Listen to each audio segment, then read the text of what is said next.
야고보서 2장 1절부터 7절까지 한 절씩 교독합니다. 내 형제들아, 영광의 주 곧 우리 주 예수 그리스도에 대한 믿음을 너희가 가졌으니 사람을 차별하여 대하지 말라.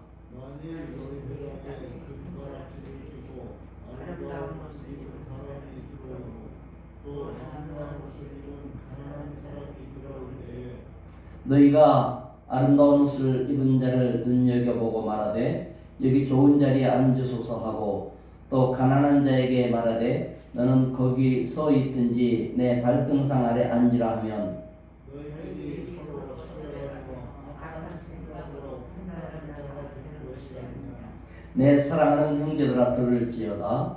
하나님이 세상에서 가난한 자를 택하사 믿음에 부요하게 하시고 또 자기를 사랑하는 자들에게 약속하신 나라를 상속으로 받게 하지 아니하셨느냐.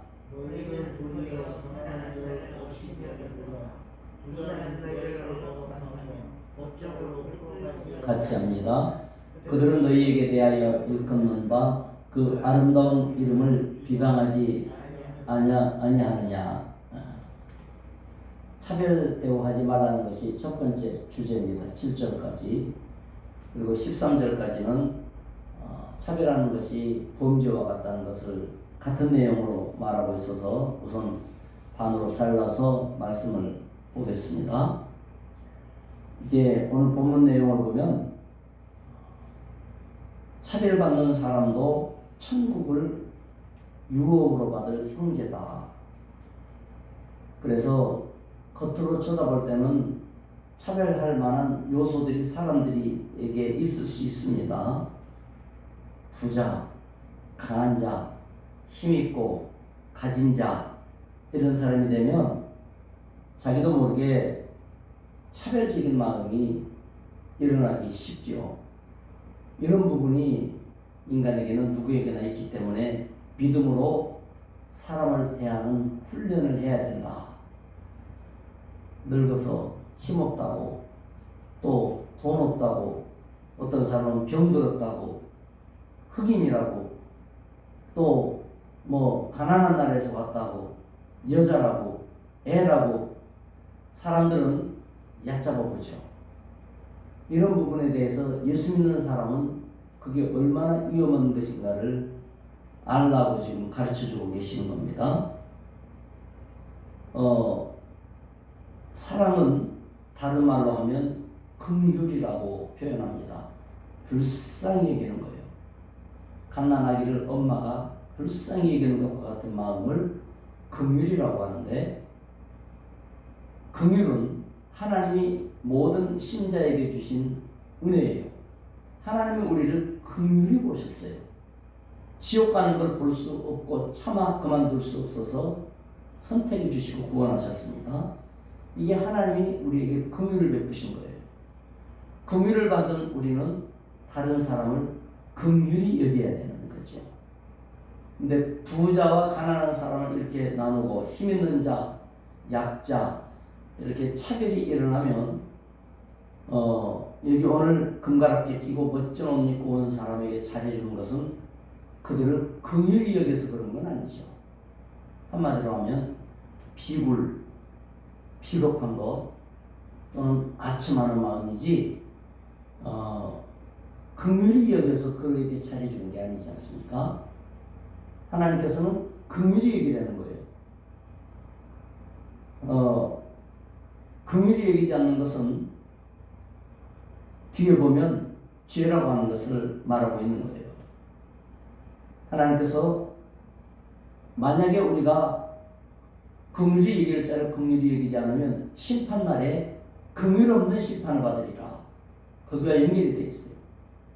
우리가 긍휼히 여김을 받아서 심판을 면제받았는데 심판받을 때 긍휼히 여김을 받지 않는다면 우리는 아무것도 아니죠. 그렇기 때문에 주의 심판에서 긍휼히 여김을 받으려면 이 땅에서 긍휼히 여길 줄 알아야 된다. 서로가 서로를 불쌍히 여기는 마음을 가져야 된다. 그래서 심지어 부자도 긍휼히 여겨야 되고요. 긍휼히 여길 일이 있어요. 가난한 자도 긍휼히 여겨야 된다 하는 즉 하나님의 사랑 가진 사람은 누구를 대하든지 그 사랑의 대상으로 대하는 것이 정상적이고 건강한 믿음이다 이렇게 말하고 있는 겁니다. 병든 믿음은 이게 어긋나는 거예요. 다리에 병들면 삐딱하게 걷고 머리에 병들면 잘못 말하고 잘못 판단하고 내 심장에 병들면 내 모든 활동과 영향에 불균형이 오는 것처럼 병든 신앙은 긍휼이 왜곡되고 삐뚤어지는 거죠. 그래서 차별이 일어나는 자체는 병든 상태에 있는 것을 가르쳐주는 거예요. 그런데 우리는 내가 병드는 것을 잘 모르고 차별하는 게 무슨 힘쓰는 건 줄 알고 그렇게 하고 있어요.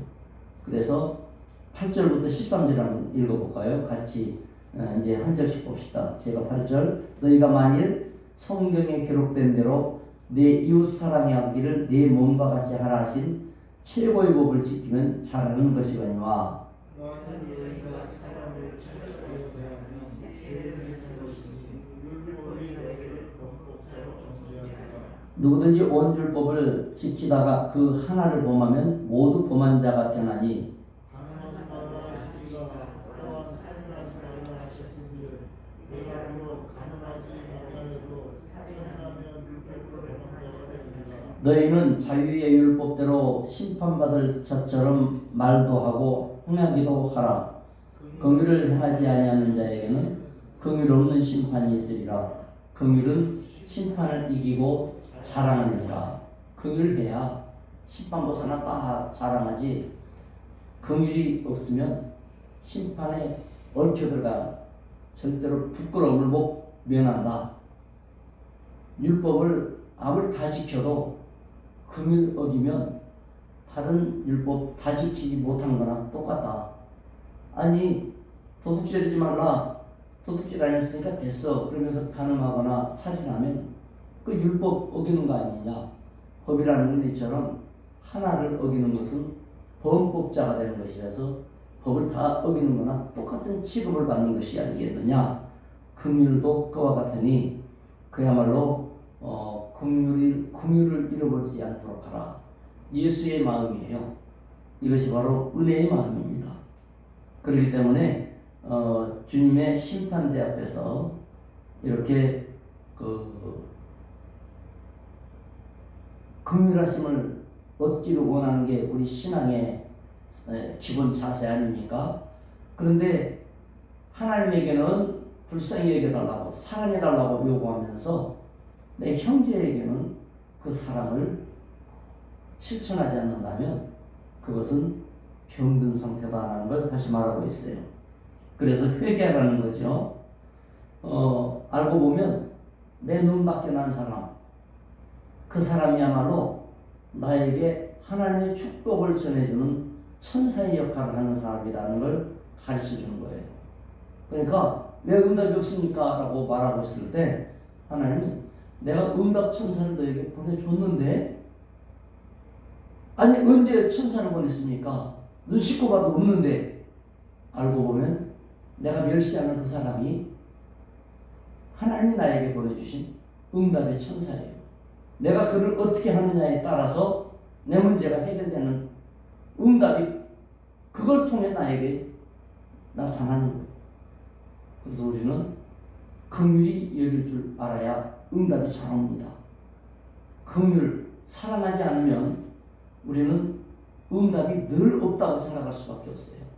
천사를 하나님이 응답 천사를 안 보내준다고 하는 거예요. 근데 하나님은 매번 말씀하기를 네가 기도하기도 전에 내가 너한테 보내줬어 천사를. 근데 천사 말을 안 듣고 천사 대접 안 하고 그 천사 멸시하다가 쫓아버리고 내 마음에서 닫아버리고 이러니까 하나님의 응답은 그냥 건너뛰는 거예요. 이 아까운 세월이 그냥 가는 거죠. 그래서 심리학에서는 도와주는 것이 긍휼 베푸는 것이 감정이입, 상대방의 입장을 내가 받아들이고 나도 그 입장에 살아 여기까지예요. 그러나 성경에서 말하는 긍휼은 그보다 더한 거예요.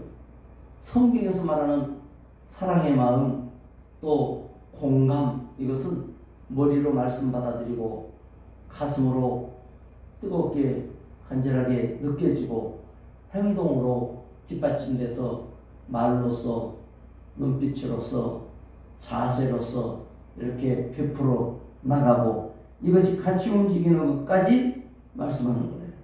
그렇기 때문에 긍휼이라고 하는 것은 한마디로 말하면 우리 하나님이 우리에게 그야말로 누구냐를 막 따져가면서 이렇게 선별하지 않아요. 또 긍휼이라고 하는 것은 그야말로 일방적이지가 않아요. 한쪽에서는 긍휼을 베풀고 한쪽에서는 긍휼을 받기만 하고 이런 게 아니에요. 교회 안에서는 모두가 모두에게 긍휼을 하라는 거예요. 무슨 얘기냐? 가난한 자, 약한 자에게만 긍휼을 베풀라 이런 것도 아니고 부자는 긍휼 필요 없다는 것도 아니에요. 우리가 부자에게, 힘 있는 자에게, 강자에게 잘해주고 약자를 함부로 하는 것은 긍휼이 없기 때문인데요. 긍휼을 하라고 한다고 해서 강자 있는 자는 긍휼 필요 없다는 뜻이 아니에요.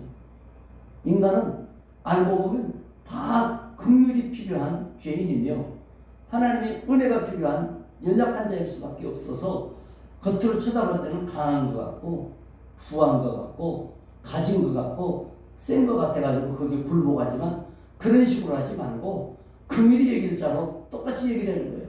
부한 자나 가난한 자나 하나님의 사랑이 필요하고 불쌍한 사람들이에요. 가만 놔두면 지옥 가지요. 이게 세상에서 말하는 약자를 도와주라는 것과 교회에서 말하는 사랑과 긍휼 대상이 다른 겁니다. 우리는 하나님의 마음을 품는 자입니다. 주가 사랑을 베푸셨습니다. 오늘도 우리의 눈이 하트 모양이 만들어지도록 기도합시다. 그래서 모든 사람을 볼 때 있거나 없거나 나에게 잘해주거나 못해주거나 우리는 못해준 사람한테는 나도 못해주고 싶죠. 당연히. 그런데 하나님 말씀하기를 예수님은 못해준 자를 위해서도 주여 저들의 죄를 용서해달라고 이렇게 하셨으니 그 마음을 우리가 갖도록 하고 우리에게 그 마음을 주셨으니 주여 나도 어떤 사람에게든지 동일한 하트로 쳐다보게 하소서. 우리 기도가 되어지면 하나님은 응답이 빨라지고 천사를 바로바로 보내주셔서 바로 문제 해결을 해주실 것입니다. 어느 누구도 차별하거나 또 배제하지 말고 긍휼의 마음으로 대하게 하소서. 이 기도에 승리하시기를 축원합니다. 기도합시다. 하나님 아버지 감사합니다. 주의 긍휼하심이 우리에게 있어서 이렇게 못나고 못되고 어리석고 죄인된 우리를 나 자신을 용서하셨습니다. 불쌍히 여기셨습니다. 품어주셨습니다. 사랑해주셨습니다. 우리도 그 사랑받았으니 율법의 모든 것을 이루는 하나님의 사랑, 이웃사랑, 실제로 우리에게 주신 실천의 기회를 하나님이 주시려고 마음에 안 든 사람 옆에 두고 또 긍휼이 가지 않는 사람 곁에 보내주셨습니다. 주여 그들이 응답천사인 걸 믿게 도와주시고 하나님의 긍휼로 대하게 하시며 예수 사랑 실천하는 하루하루 되게 도와 주시옵소서. 예수님의 이름으로 기도드리옵나이다. 아멘. 각자 기도하시기 바랍니다.